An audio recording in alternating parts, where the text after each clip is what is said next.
Are you ready for some high tea? Oh, why, yes. Pinky's up, darling.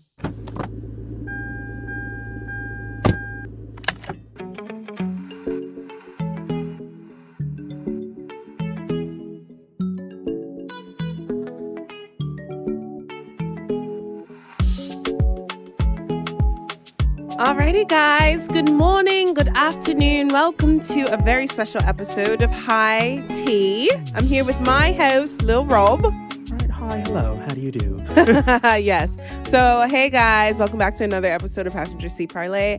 I'm here with my very, very special guest, Lil Rob. Yes, and I'm so happy to be here. Yes, and today we're serving high afternoon tea. Yes, free your mind, and the rest shall follow. Okay. Oh my gosh, so many things. So I know I talked shit, guys, in the beginning of the podcast season, saying that I would never talk about these stupid submission things. Our men should submit to women, but I lied. I'm talking about it today with my friend. And we're going to just, we're going to lift up the low vibrational topic with some knowledge and history and all types of tea. And understand what are the roots of these things. Yeah, we're helping y'all unpack this trauma. We're free therapy. Yes, but I mean, if you want to send the check, let me know. Okay. DM me. Right. Alrighty, guys. So submission. What does submission mean to you? So submission, I grew up a church kid, so yeah, it's about the equally yoked situation, not just one being beneath the other. It's you equally submitting to each other and being in that relationship and realizing I'm committed to you, you're committed to me, and I'm never going to make you look foolish outside. Yes. That's the submission that I like. Yes. I always say submission to me is it's what you just said, respect. Yeah. Like I respect you as a person, as an individual, as a human being. You know, I respect your opinions, your future, your time, your value, your body, everything. That's what submission is to me. Yes, and I think that's what it should be. However, on Beyonce's internet, these people be in the comments talking about, a woman got to submit to a man. And I'm like, for what? Because you can't even submit a payment to pay your bills. Oh, my God. Like, what am I submitting to? Women ask. Like, it's that, I think, and it's like they're asking for respect. Like, you want, even with that stupid Andrew Schultz comment that was going viral a few weeks ago. Remind me, what was the comment? The two podcasters, damn, I forgot their names. I'll insert commercial fourth wall thing here. Okay, I'm going to. The people them. They were on Andrew Schultz's podcast and they were making a joke about Black women.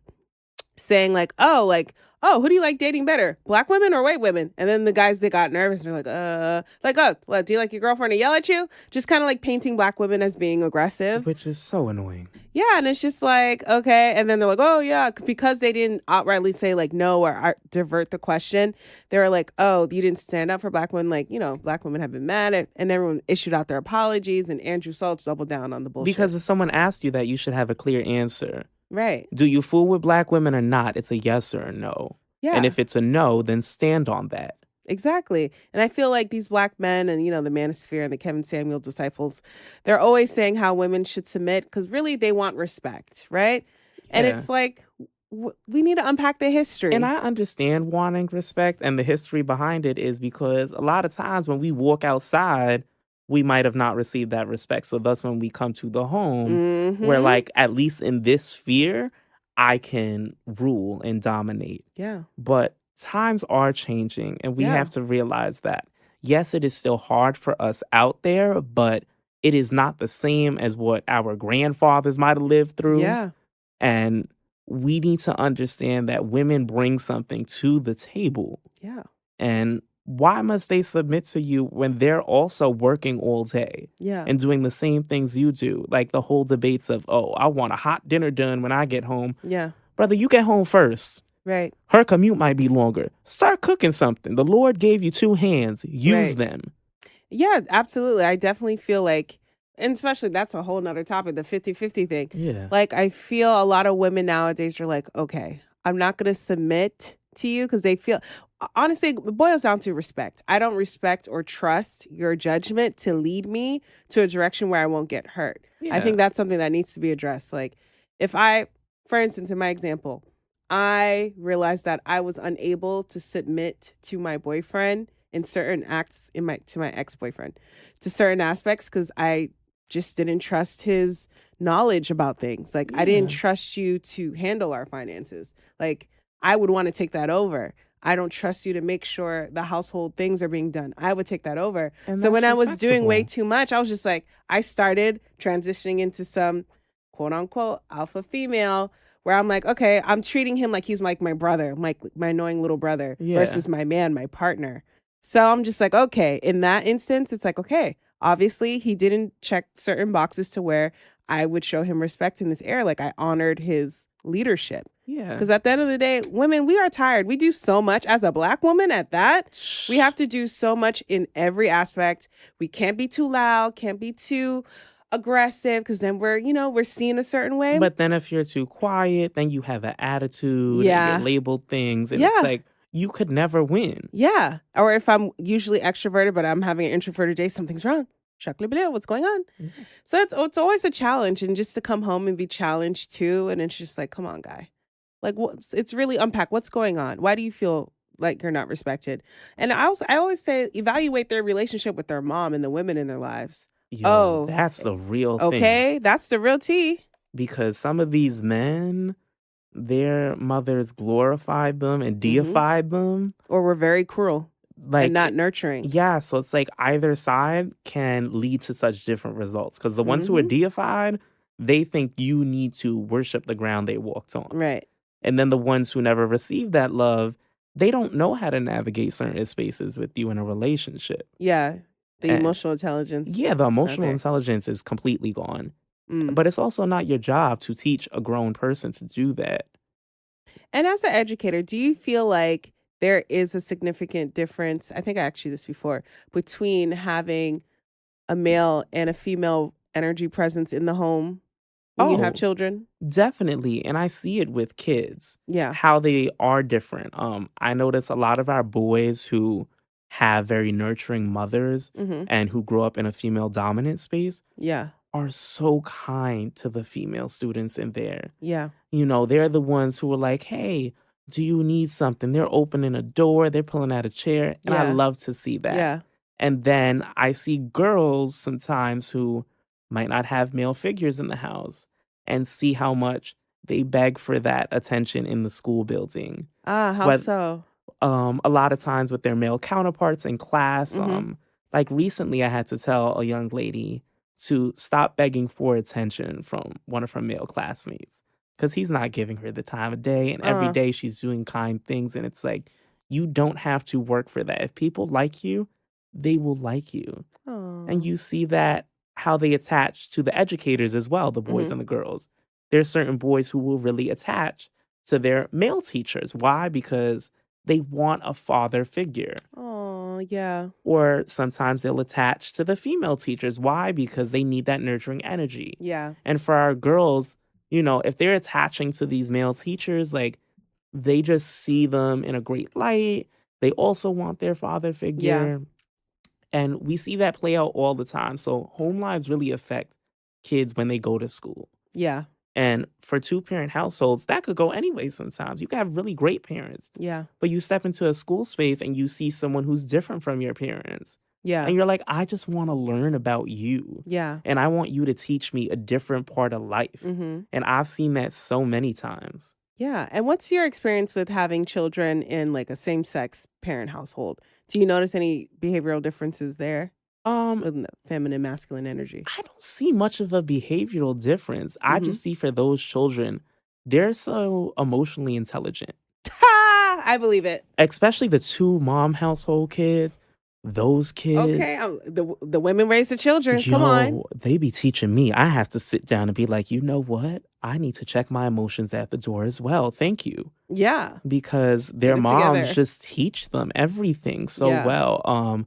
For the two male household children, it's also been a great thing. I've especially seen it with the young ladies who have two dads. Yeah. The energy that they have because they're nurtured so much by these male figures that when they walk into a space, their confidence is through the roof. Love that. And they're like, I don't need any of these boys to feed into me. I already have my good self-esteem. They could add on something maybe, but I come with the full package, and I like that. So it's giving little alpha baby. Yes. Okay, love that.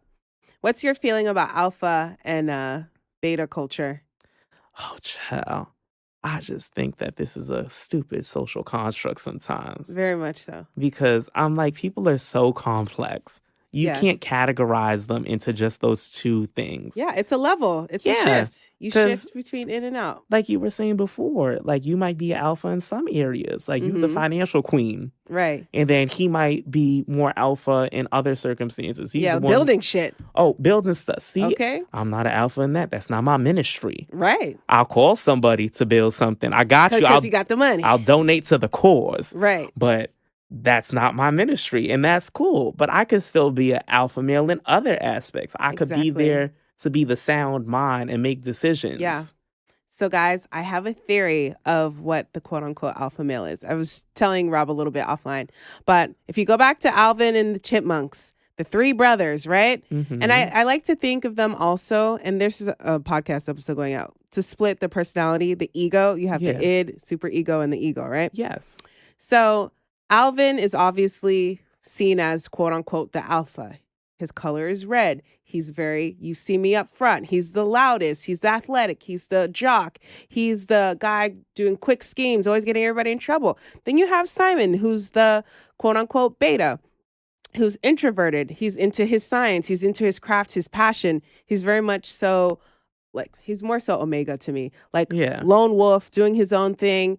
He can lead when it's time for him to lead, but he'd rather be in the cut. And then you have Theodore. Theodore's the beta. He's like the sweet. He wants to help everybody out. He's such a sweetheart. He's not going to make too much waves. He's just going to be in the cut. And, and also with him, he was very gluttonous, where that's how they showed him. He would always be into sweets and gluttony, and he's very chill and lax, kind of like your cute little Snorlax. And I feel like men have a level of each color to an extent, and it changes on what they're going through personally that week or that day, or just how their childhood was. You may have somebody who's super athletic, could be a great athlete, but who's an introvert like Simon. Yeah. And people will see somebody who has traits like Alvin, who are flashy on the outside, and they think, oh, that's an alpha man. He looks good. He's built.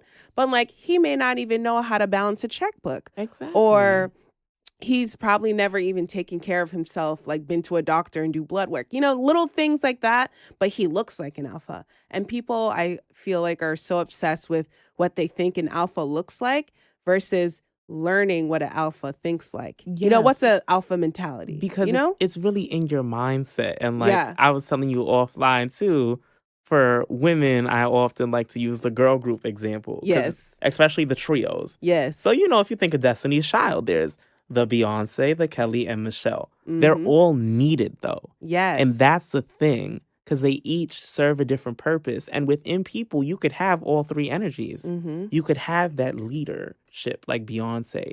You can have that calm energy like Kelly. And then, you could be a little bit different and introverted like Michelle. Yeah. You need all of those things.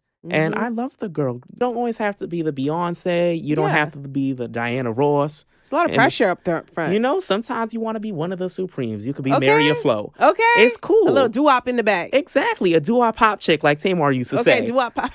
She wanted to be Beyonce so bad. She would cop her outfit so bad. Oh, bless her heart. But, even in that, like, we see the energy of people who are like Tamar. Big energy. Alpha Big female. mouth.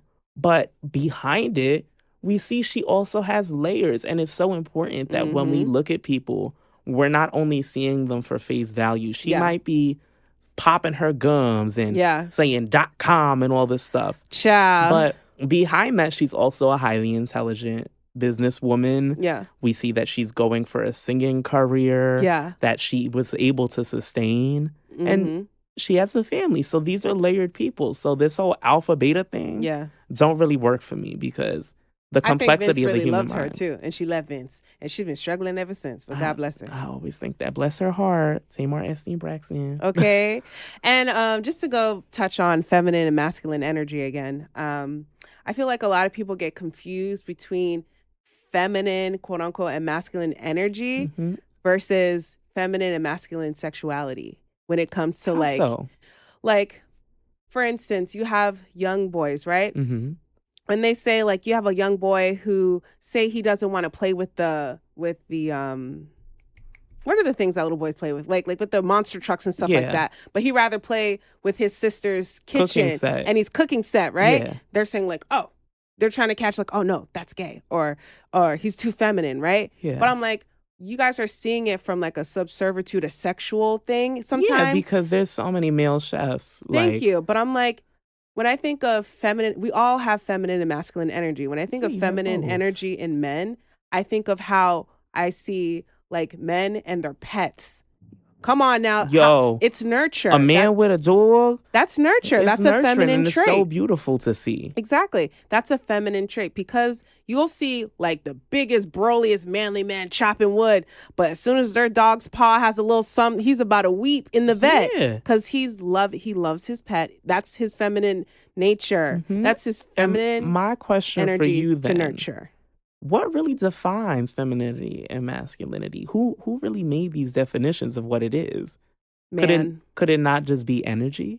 I believe it's energy. I think it's men. And I feel we identify it because, for instance, nurturing is something you definitely see more so from the mother, right? Yes. So you just label, feminine. That's feminine, yeah.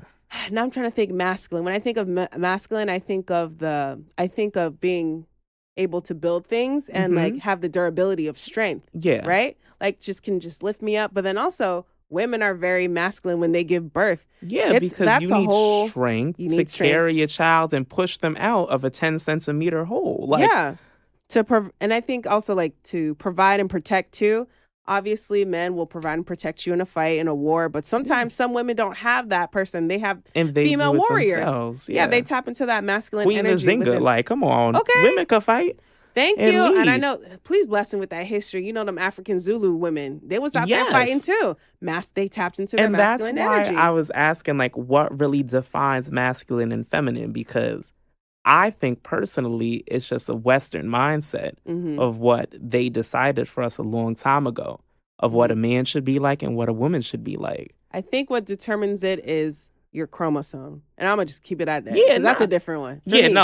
Like, I get that. There's men and women. I get it. But as for, like, the definition of the energy situation, I feel like it's just a cultural context. Because, it is. As you mentioned, like, the Zulu warrior women. And there's certain societies within Africa, within Asia, where women are the ones who are leading. Yeah. It's a matriarchal society.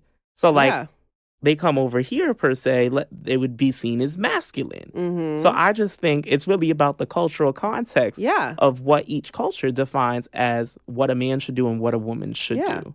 Versus, like, and also, like, athletes. Like, you have strong female athletes. It's like, they're not coming to compete all soft and in their feelings, ready to engage. Like, they're coming here for battle. Like, they tensing up. To me, I feel like they're getting on their masculine energy and they're, getting souped up. Interesting. That's like how I think of it that way. Versus like, say if a man is coming to do a speech and he's talking about something that's emotional or hard topics to talk about, I feel like he would write his speech out and channel more of his nurturing feminine energy. So he's not coming in like with his whole sports, like, hey guys, today we're talking about the death of children and cancer. It's like he needs to soften up the tone. He needs to tap into his feminine energy and speak with a more softer tone and more neutral. Doesn't mean he's gay or flamboyant or anything. He's just tapping more sensual. Yeah, because whenever we speak about men having any type of emotions, then it's automatically, that's gay.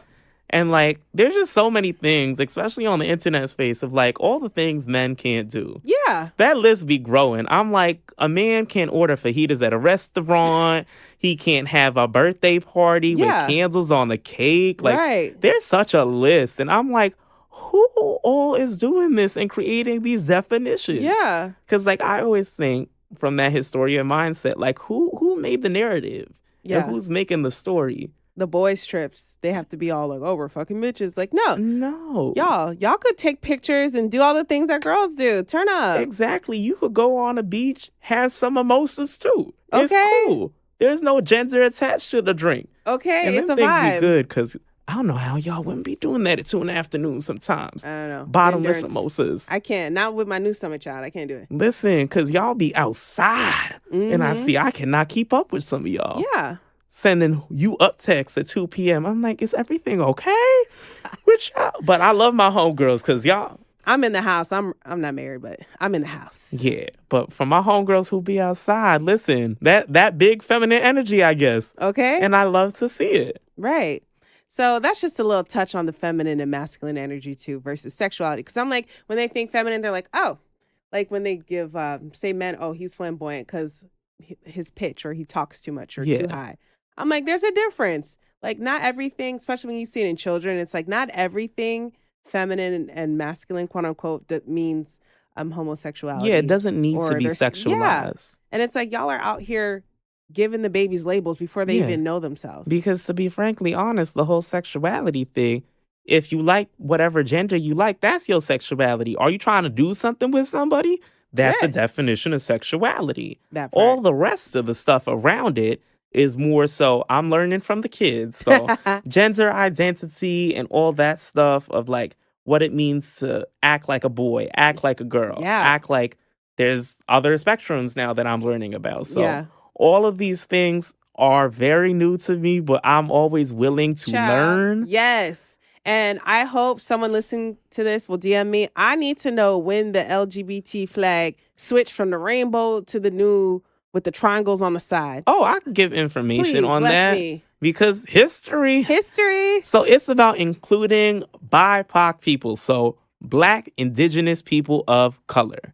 I don't prefer the term BIPOC because the people of color is quite ambiguous.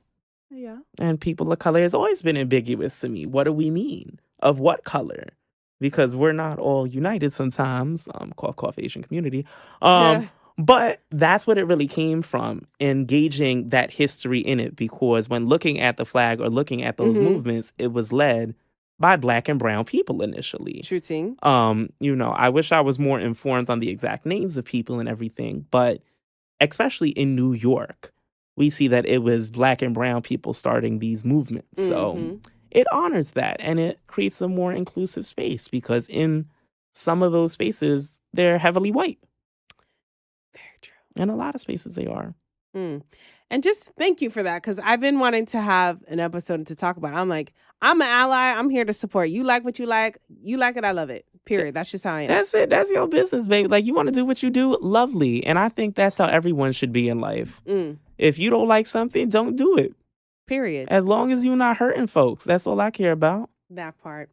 Now, to talk about another high tea topic, I'm not sure if you saw a few weeks ago, Cam Newton and Dr. Bryant went viral again for an interview about the high value, low value man and all that jazz. What does that mean to you? Because I'm like, this rhetoric, I don't understand no more. Putting value on people just gives me the ick. Because it's just like value. That's giving old slave day vibes. Like, why are you putting a value over people's heads? Talk about it. And I just think why are we doing it? Generational trauma. Trauma. We're reiterating the things that were done in the past. And it's just like, what does value really mean? And I keep going back to like the definition of things because that's really important to me. Yeah. When you are speaking, I need to know the framework you're working with. Yes. And how you define these things. So how are we putting value on a person? You're determining if they're good for you. That's fine. Okay, right. But if they're good as a whole human being in society, who gave you that power to do that? Yeah. Who died and left you, boss? Right. And I guess they're saying people who are high value of, I guess, public stature, money versus someone who's low value. But I'm like you said, is it financial based? Emotional? Like, what is the criteria behind the value? And what makes you able to be the determinant of that? Yeah. And you know those pop balloon freaking challenges? I'm sure you've seen them by now. I have seen many of them. I don't know how to feel about them. I have complex emotions. So low vibrational. It's really just a looking contest. I saw a video the other day of this guy where he went, I guess all his balloons popped, and he asked these women, okay, well, oh, do you have children? They're like, okay, yeah, I have 3 kids. Like, oh, how many baby daddies? Oh, 3 baby dads. She's like, no. And then the same thing. How many kids? 2 kids, 2 baby dads. 4 kids, 2. Blah, blah, blah. And then also, which, sectioned off to the manosphere conversation.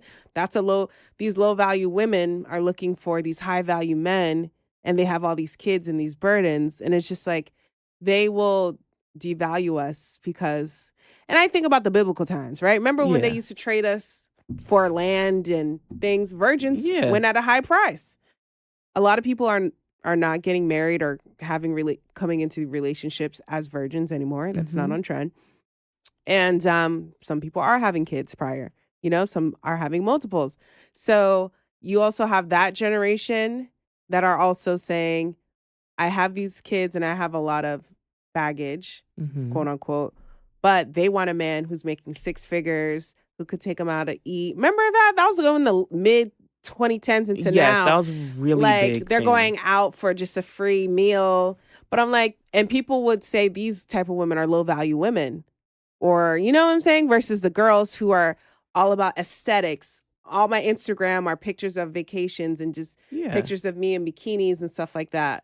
And I don't say shit. You don't see nothing on my story but memes. But I'm a high value woman. Wondering what makes them so high value? Because they can have stuff in their life too. Yeah. Or a great marketing team and AI posting on their Instagram. That's it, because you could be posting all of those things and sleeping on an air mattress at home. Thank you, bitch. Okay. You are on vacation every week, but who is funding the vacations? Right. Is your rent really paid at home? Well, maybe via vagina, but are you still a high value woman then? Yeah. It's so crazy. Everyone's talking about shit they don't even know about. Oh, but that's people's favorite thing to do, to speak from an uninformed space. Oh, yeah. And then get on the internet. I'm like, the same way you could write a comment, I need you to use that, Google, beloved. Thank you. I need you to. Yes. Look at some articles, peer reviewed, please. Yeah. And just research things. Or not say, my favorite lesson in kindergarten was if you have nothing nice to say nothing at all. Exactly. The way I love minding my business. Oh, it's so amazing to just mind your business. Yeah. And I think it's important for people to learn things before they speak, though. Yeah. Because people will be wrong and strong. That's what I always say. Wrong and strong. I love that. Wrong and strong. And they will stand on business. But I'm like, actually, you need to sit down. Maybe have several seats. Right. And get on that computer or your phone and research. Okay. And what are your thoughts about the manosphere? I'm curious. So the manosphere, how would you define that as well? Toxic masculinity on steroids. Yes. I remember I posted a comment underneath a episode that Dr. Umar Johnson and Nick Cannon were having. And he said in the segment how a lot of men go for the white, him, Dr. Umar be for the black women. A lot of black men have issues with black women due to their mothers. So I was in the comments, okay, because I'm trying to do traction. Hey, are there any other doctors that can back up this theory with more context? Because he kind of went over it. That was the question for psychologists or whoever to start texting. Then instantly, why? He is a doctor. It's because he's a black man. You don't believe him. And just craziness. We believe you, but there's peer-reviewed things. It's just a scientific community if you think about it. And I'm just oh, y'all can't read. This is that educational gap I'm seeing in real time. I'm you guys don't understand the question. I know Bush said back in the day, no child left behind, but apparently a lot of them were. No, they should have left them babies behind. Oof. Because sometimes you need that shame to get you to read that level up. I know Whitney said the children was our future, but are these the children she was speaking about? I need to know. Right. Because I'm we're going to have TikTok doctors and doctors cheated God. With AI. I call them Google Docs because they just Google everything. I love that. But this manosphere that you speak of, I'm just it makes no sense sometimes. Yeah. Because you are so focused on your homeboys and big up in them and everything is for them. And I'm maybe that is a little bit suspect. I'm just saying, if you worried it's about giving a little diddler, if you so worried about male approval and being with your boys, it might be giving something else that you need to unpack. Yeah, it's okay, hey girl, but if that's your vibe. Honestly, when I saw that Kevin Samuels pass, God rest his soul, I don't wish a death on anyone. No, not. But I was just I don't know if maybe his karma was up. He put a lot of karma and got big because he transitioned right when he was at the top of his thing. Yeah. And like a lot of people spiraled it out after that. That's when I really started to tune into the manospheres making waves. You have Andrew Tate, the Fit and Fresh guys, and just little people here and there. I'm just like, okay, certain things I'll tap in because I'm like, I don't want to be, biased because I'm a woman necessarily all the time and just not watch their content. I just want to hear them out and just see like if I can agree with certain things.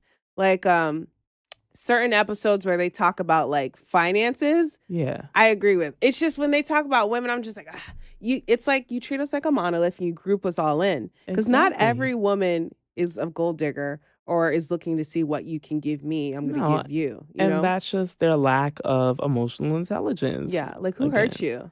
Yeah. Who hurt you? And like, why do you hate women so much? Yeah. Because if you claim that you like women. Yeah. Why are you hating on them so much? But you will big up your homeboy real quick. I need you to unpack that in therapy. It's like, I can understand if you guys want to create brotherhood and, which should be done in the male community. And there's a difference between brotherhood and upholding a patriarchy. There's a stark contrast between the two. Yeah. Because brotherhood is about unity and making sure we looking out for each other, checking on each other. Yeah. Being like, hey, bro, are you good? Like, you having an okay week? Yeah. That's brotherhood, not, yo, these women can't stand them. I'm not doing this. Yeah. That's not the unity we need. Yeah. It's like, I feel like y'all be undercover. Just if you want to be in love with your homeboy, be in love with your homeboy. That's what I'm saying. You can still be masculine and be homosexual. Exactly. Because all that energy you giving your homeboy, it's giving that's your emotional boyfriend. It's giving you don't like girls. Right? Because if you're always talking down on women, I'm like, oh. I'm like, you just don't like them at all. And that's fine, beloved. If you like it, I love it. Period. Do your thing. You could still walk around in your Yankee fitted and your Timbs with your rough voice. And you just have your homeboy on the side. That's it. Okay. Clearly, child, that's what they say in Atlanta. Well, like, I could not date in Atlanta. I'd be too paranoid. Mm-hmm. Oh, bless their hearts down there. First of all, can I say the lesbians of Atlanta be fine? And I'm a heterosexual woman all day. But, like, sometimes I'll double look. Like the doms out there, they will make you question your sexuality. Like, you was out there. You were like, backpack. Like, I'm like, she handsome, And that's that masculine, feminine energy switch, just to circle back. Because sometimes I'll see a dom who, for instance, I happen to know one. I'm sure you know them too. Yeah. Like I will be talking to them, and the energy feels like I'm talking to like one of my homeboys, and then all of a sudden I'll mention something about Beyonce, and then that feminine switches instantly. Oh my God! Be like, yeah, girl. I'm like, because it's just you back in it. That and like the way that they tap into their feminine energy sometimes. They'll speak to me, look in my eyes, and speak like R&B intro. And be like, how are you doing today? Yeah. And I was like, wow, no one checks on me. This is so sweet. Yeah. And then a moment later, it's talking about, yo, I gotta go fix this. You gonna help me pick this up right now, right? And I'm like, okay, boy. Okay, right. It's like, oh yeah, damn. Like, let me back it up. It's very interesting. So yeah, I don't know. So I just feel like our community and our generation, we're so fixated on what we think things should be.